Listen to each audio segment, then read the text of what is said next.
Hello everyone, welcome to a brand new disc golf video. Today I've got 5 tips to help you guys improve your putting. Let's go ahead and get into it.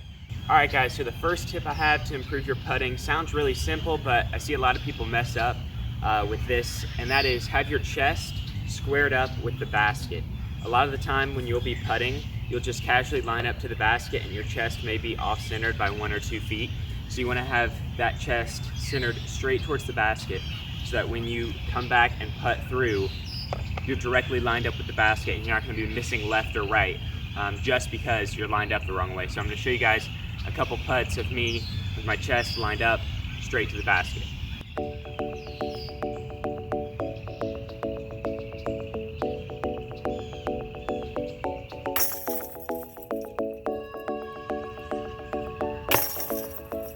The next tip I have is to simplify your putting form as much as possible. I see a lot of people when they're putting doing a lot of different things when they putt. They have a lot of different moving parts when they putt, and that really makes it more difficult to change things when you're trying to correct your putt, and also it makes it more difficult to repeat because you're having a more complicated motion. And so a simpler motion is easier to repeat and easier to make changes and improve on. So a tip I always have for someone that really helped me was when you're putting, make sure that when you bring the disc down and release it, you're not going out left or out right. I always try to remember, stay within the width of the basket. So when I want my putting stroke, when I putt, I come straight back, straight through. And I never waver out to the right or out to the left. I always come straight back, straight through. You don't really want to be trying to release it out left and have it hyzer in, or trying to anhyzer it in unless you have an obstruction. But on a normal putt, you kind of want to go straight back, straight through. Doesn't matter if you're a spin putter like me or if you're a push putter. You always want to keep your stroke within the width of the basket. And so I'll show you a couple examples here, and I'll show you a couple ways where you can't be as consistent if your release point isn't there.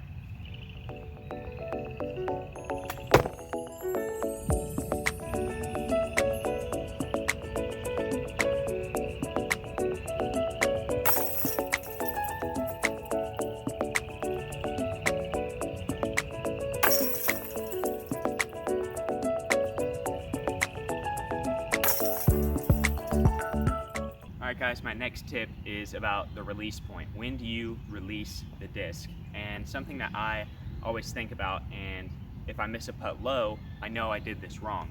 And when you putt, you want your release point to be above the band of the basket, because if your release point never gets above the band, the disc will never have enough height to go in the basket. So I generally try to aim high on the basket, maybe 1 or 2 chains to the left for me since I'm lefty. So if it fades at the end, it'll hit dead center. If it doesn't, it'll hit just high up right there. But a lot of the time when I'll putt, I'll release the disc too low in my stroke, and it'll hit right here and drop straight down, and I won't give it the height to go in. And then another thing I see people do is if they release it too high, it'll hit off the top band here, and then you also miss. But if you have a tailwind, you do want to aim high, and if you have a headwind, you want to aim low because the wind will affect it. And if you're putting uphill, a good rule of thumb is to aim at the band because you pretty much hit dead center. But I always try to aim dead center, release dead center, so that I'm always not leaving it low or high, releasing right here, and the disc will stay on that same plane and go right in the basket.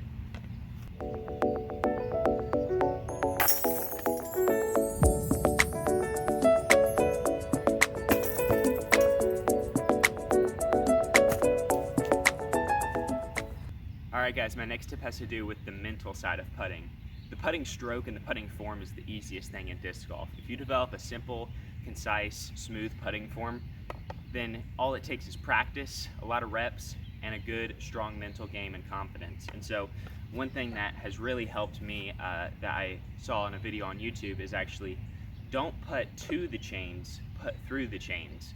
So if I have a 20-footer and I just putt to the chains, it'll barely have enough steam to make it in the basket and drop in. But if I putted that same putt from 5 feet further, it would drop right short. So if I have a 20-footer, I want to make sure that I can make it from 20 feet, but I also can make it from 25 feet and 30 feet. So that shows that I'm really committing to my stroke and I'm putting through the chains. So if the basket was located 5 feet farther away or 7 feet farther away, it would still go in. And that really promotes committing to your putt and not leaving it short. And it's really helped my game a lot because I'm able to hit, one, higher on the basket with a good amount of speed, and two, I'm able to make longer putts without changing my stroke at all. I just continue putt the same way from 20 feet that I do from 25 feet. I get really, really good results. So that's a great tip, is to putt through, not to.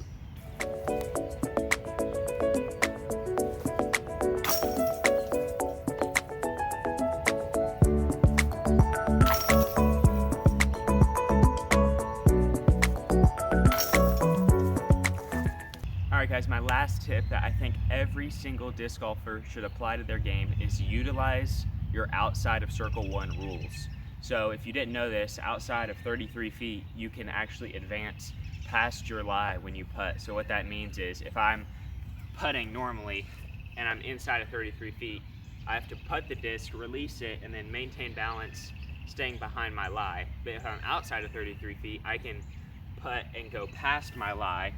So a lot of people, what they will do is a step putt, or what I prefer is a jump putt, where you're jumping as the disc is released. Allows you to make putts from farther away, and it also allows you to put a disc on a more direct line to the basket. And that's what has really helped me. A lot of the time I would, on my longer putts, it'd be more of guesswork, to where I'd have to kind of put the disc on a certain line and hope it crashes in at the right time before it runs out of steam too short. But with the jump putt, what I can do is I actually prefer switching to a straddle stance, because it's easier to line myself up with the basket and keeps everything simple. And I have my straddle, I come down, I go through, and I can aim straight at the basket and I go straight in. And this helps me from putts anywhere from 34 feet all the way up to 60 feet. I can hit putts from there, and so it's a really useful tool, and it gets you strokes on other people, because if you're able to attack long putts and make long putts, then you're gonna smoke everyone else, because you'll be getting a lot of strokes. So I'll show you guys just the true value of jump putting, making one from just outside of circle to farther away.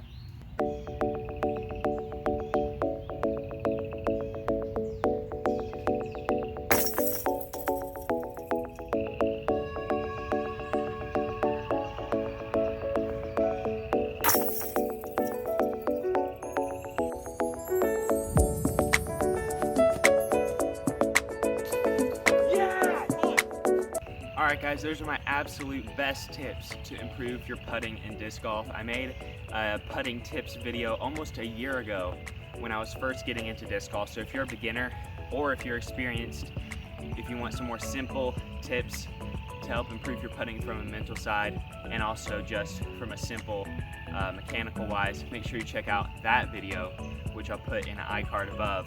But those are my best tips to improve your putting. If you have any questions, comments, concerns, leave them in the comment section. I respond to every single comment, so make sure you do that. Let me know what's going on with you guys. But that is it for this video. Thank you guys for watching, and I'll see you in the next one.